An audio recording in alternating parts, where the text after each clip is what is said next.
Hindi ko pa alam, focus lang eh. Pero impeachment, sir. About impeachment. Definitely. Kaya nga, we're waiting, pati yung minority. So all senators. Yes, all senators. Kaya mananawagan ako sa mga samahan ko.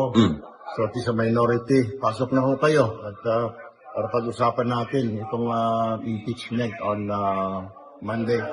Para same page tayo. Kung anong gagawin natin. Sa mamaya dumating ho kayo, ibay na tayo. Kailangan kaisa ho tayo kung anong gagawin natin. Sir, bakit hindi sila pumunta? Anong may problem? I don't know. I have to ask kung what we will do.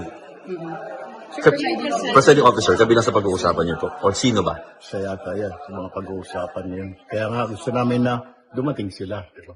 Sino dapat, sir, ang maging presiding? Pwede bang si SP or would you rather Senator Cheese or Senator? I don't know kung anong decision din mamaya.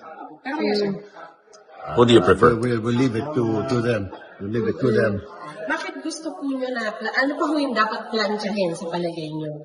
Pero yung mga, siyempre, mga katanungan, kung anong mga sasabihin, kung anong gagawin, mga motion, diba? Baka mahirap yung bigla tayong mag-motion dyan. So, kailangan, pare-pareho, diba?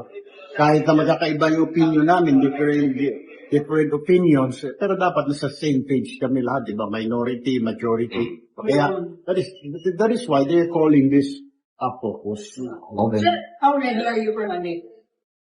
I can't say 100% ready, pero I keep on being briefed by my lawyers. So, and keep on reading. Sobrang dami ng voluminous documents. Mahirap basahin lahat.